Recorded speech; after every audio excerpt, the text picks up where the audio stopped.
बिस्मिल्लाहिर्रहमानिर्रहीम। मैं हूं आपका होस्ट बड़ा भाई और आप मेरा यूट्यूब चैनल देख रहे हैं। इस वीडियो में मैं एक बहुत ही अहम सवाल का जवाब आपके पास लेके आया हूं। आजकल सब लोग यही कहते हैं कि हमारे पास तकरीबन 1 लाख 2 लाख रुपए है तो हम कहां पे इन्वेस्ट करें। ये एक सवाल जो है ये हर बंदे के माइंड में आजकल चल रहा होता है। तो आज हम ऐसी चीज़ें डिस्कस करेंगे जहाँ पे आप 1 लाख रुपए डाल के अच्छा मुनाफा कमा सकते हैं। हम 5 से 6 चीज़ें ऐसी मैं आपके सामने डिस्कस करूंगा एक एक करके, जिससे आपको जो है वो अंदाज़ा हो जाएगा कि 1 लाख रुपए आप कहाँ डालें, उसके फ़ायदे क्या होंगे और उसके नुकसानात क्या होंगे। और मुझे उम्मीद है कि इस वीडियो के आखिर में जब हम ये कंप्लीट कर लेंगे 6 चीज़ें, तो इसके आखिर में आपको ज़रूर जो है वो आप पक्का पुख्तगी से आप जो है ना आपका इरादा बन जाएगा कि 1 लाख रुपए आपको कहाँ पे डालने चाहिए और ताकि आपकी एक अच्छी इनकम बन सके। तो आइए सबसे पहले हम देखते हैं कि हम किन छः चीज़ों के बारे में हम बात करेंगे।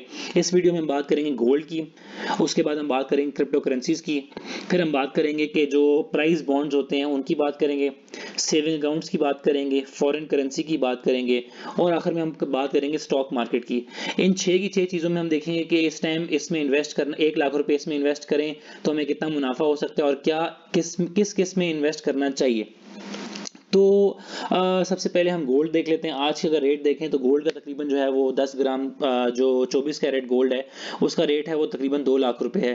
तो आप अगर 1 लाख रुपए लगाना चाहते हैं तो 1 लाख रुपए में आपको 5 ग्राम्स आएगा। 5 ग्राम्स जो है वो उसका कोई बिस्किट या बार नहीं मिलता, और अगर आप कोई जेवर के तौर पर लेंगे तो वो हमेशा जब आप वापस कराएंगे तो उसमें कुछ कटौती कट जाएगी। तो मैं आपको अभी रिकमेंड नहीं करता कि आप गोल्ड में इन्वेस्ट करें, क्योंकि गोल्ड अभी फिल वक्त जो है वो अपनी तकरीबन जो है वो ऑल टाइम हाई की तरफ वो जो है वो चल पड़ा है, और उसने जो है तकरीबन पिछले 2-3 दिनों में जो है ना वो अपना मैक्सिमम जो रेट था आज तक गोल्ड का जो गया वो उसने उसको टच किया, और जो है वो मुझे उम्मीद है कि इसके बाद ये वापस रिट्रैक्ट करेगा। मार्केट सिचुएशन कुछ ऐसी बन जाएगी, गोल्ड वापस अपनी तरफ जो है वो थोड़ा नीचे आएगा। तो मैं समझता हूँ कि इस टाइम गोल्ड में इन्वेस्ट नहीं करना चाहिए, क्योंकि गोल्ड ऑलरेडी बहुत महंगा चल रहा है, और अगर आप इस टाइम गोल्ड में इन्वेस्ट करते हैं और खुदा न खासा गोल्ड नीचे आ जाता है तो आपका 1 लाख रुपया जो है वो तकरीबन वो 90,000 रुपये या 85,000 रुपये आने वाले 1-2 महीने के अंदर वो रह जाएगा। तो मैं समझता हूँ कि इस टाइम गोल्ड में बिल्कुल भी इन्वेस्ट नहीं करना चाहिए। उसके बाद हम बात करेंगे क्रिप्टो करेंसीज की।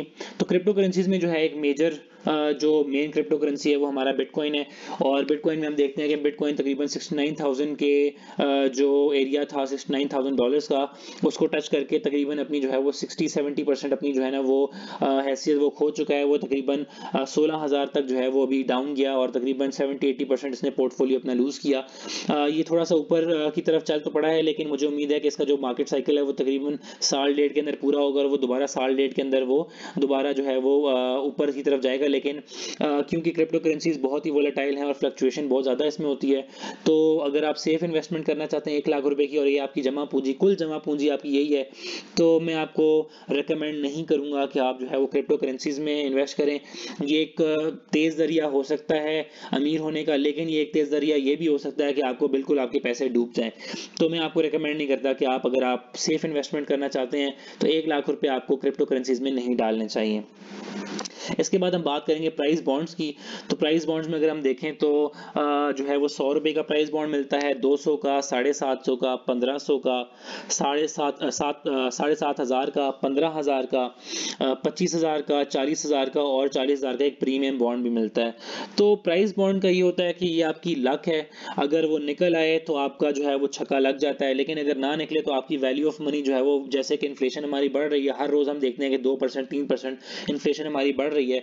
तो इन्फ्लेशन से ये होता है कि आपके जो 100 रुपये आपके इन्वेस्ट किए गए होते हैं वो आपके 98 रुपये हफ्ते बाद वो आपको पता लगेगा वो तो इन्फ्लेशन बढ़ गई, तो मेरे जो 100 रुपये थे, जो चीज़ें मैं 100 रुपये में ले सकता था वो अब वो जो है वो 100 रुपये में नहीं, वो 102 रुपये में आएंगी या 105 रुपये में या 110 रुपये में आएंगी।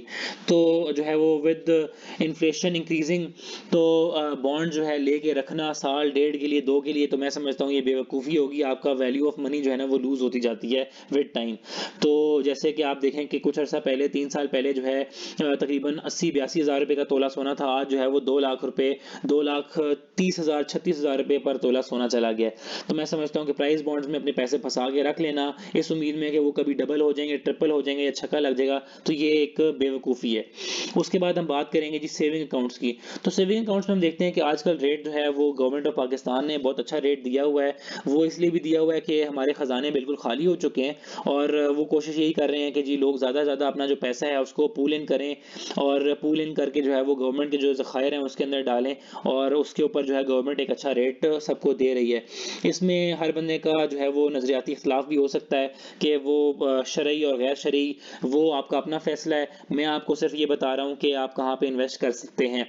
तो अगर हम देखें कि ये अगर सेविंग अकाउंट में डालें तो सेविंग अकाउंट में जो है वो तकरीबन हमें रेट जो है वो 19.5 जो है परसेंट मिल रहा है। तो 1 लाख रुपए अगर हम डालें तो 1 लाख रुपए को अगर 19% देखें तो वो हमें तकरीबन पड़ता है 19,000 रुपया, और 19,000 रुपये सालाना रेट होता है। इसको आप डिवाइड करें अगर 12 महीनों के ऊपर तो महीने का आपको तकरीबन जो है ये 1500 रुपया आपको जो है वो महीने का 1580 रुपये तकरीबन आपको महीने के मिलते हैं। लेकिन इसके अंदर आपको टैक्सेस भी कटेंगे और टैक्सेस काट के कुछ जो है आपका तकरीबन 1400 रुपये 1200 रुपये वो रह जाएगा।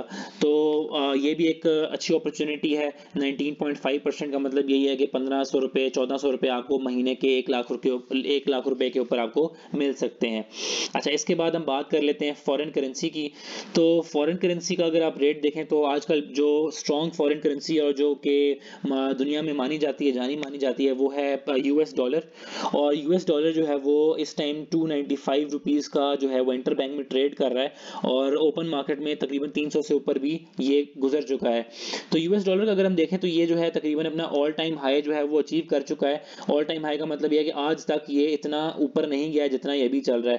तो मैं समझता हूँ कि इस टाइम पे डॉलर को परचेज करके रखना जो है ये जो अक्लमंदी का नहीं होगा, इशारा नहीं होगा, क्योंकि इस टाइम बहुत ही महंगा डॉलर मिल रहा है और आने वाले वक्त के अंदर अगर हमें 1-2 बिलियन डॉलर अगर हमें कहीं से जो है वो मिल जाती है, ग्रांट मिल जाती है, उससे क्या होगा, डॉलर फौरन नीचे आएगा। 15 रुपये 20 रुपये 30 रुपये भी इवन वो नीचे आ सकता है। तकरीबन 250 के ऊपर डॉलर वापस आ सकता है या इवन 220 के ऊपर डॉलर वापस आ सकता है।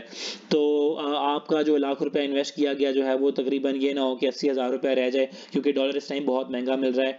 आपको इस टाइम डॉलर में पैसे रख के जो है वो नहीं रखने चाहिए।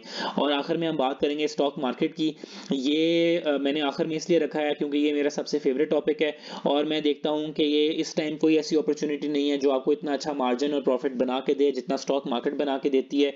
अगर आप 1 लाख रुपया किसी भी जो मैंने टॉप 40 ऐसे स्टॉक्स निकाले हैं जो बहुत ही आला और उम्दा जो है ना वो हाईएस्ट डिविडेंड दे रहे हैं, तो अगर आप ये वाला कॉलम देखें तो इस कॉलम के अंदर आपको नजर आएगा कि जो निशात यूनियन है वो आपको 66% आपको एनुअल यील्ड दे रहा है डिविडेंड की। इसका मतलब यह है कि अगर आपने 1 लाख रुपया इसमें इन्वेस्ट किया तो आपको साल बाद वो 66,000 रुपये दे रहा है। मतलब आपके 1 लाख रुपये 1,66,000 रुपये हो जाएंगे।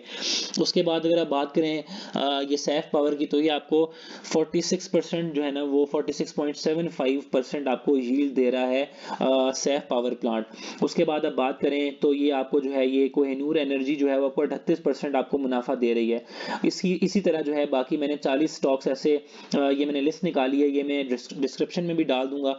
ये लिस्ट अगर आप देखना चाहते हैं तो आप ज़रूर देखें और अपना जो है फैसला करें कि आपको इस टाइम किस में इन्वेस्ट करना चाहिए। मैं समझता हूँ कि स्टॉक मार्केट आपको अच्छा डिविडेंड देती है और आपको बगैर किसी मेहनत के जो है ना आपको अगर स्टॉक लेके आप रख लेते हैं डिविडेंड के तौर पे तो वो आपको एक रेगुलर मुनाफा जो है क्वार्टरली आपको अच्छा मुनाफा देती रहती है और आखिर साल के आखिर तक जो है आपको एक अच्छा परसेंटेज अमाउंट जो कि शरई भी है, जहाँ पे कुछ लोगों को डाउट होता है कि मैं प्राइस बॉन्ड लूँ तो शरई है कि नहीं है, इंटरेस्ट जो प्रॉफिट मैं बैंक से लूँ वो शरई है कि नहीं है।